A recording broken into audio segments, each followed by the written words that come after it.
my editor actually said, you know what, Pete, I'm limiting you to 2 hippo stories in this book.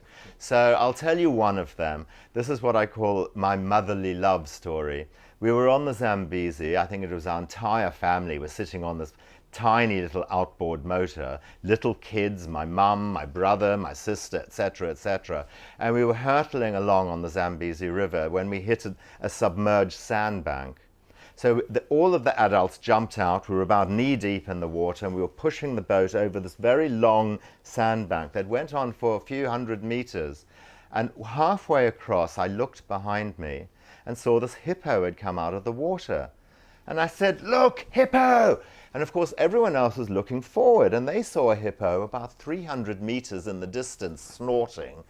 And my brother said, "What's wrong with you? You've turned into a pom or something." And I said, "No, behind us." And by this time, this hippo was bearing down on us. So we were all pushing like hell, looking behind us. The kids were all screaming. It was all absolute mayhem. And what we didn't see was the sandbank actually dropped down into a deep shelf.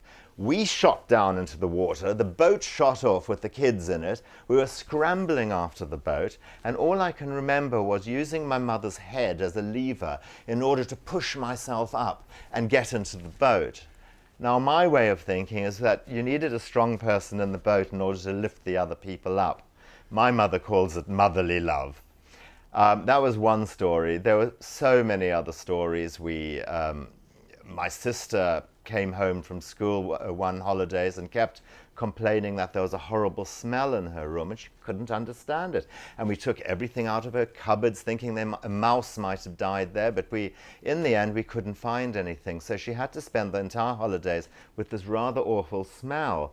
And after she went back to school, Conda one day came running into my mum and said, "Madam, the doll has come alive." Well, you see, my sister had rather a large Spanish doll right next to her bed, and the doll was wobbling around like that. And my mother said, "What on earth is that?" And then out from underneath the dress came this shiny head of a python, which had been hibernating in the ruffles of the dress the whole of the winter holidays, while my sister was sleeping right next to it.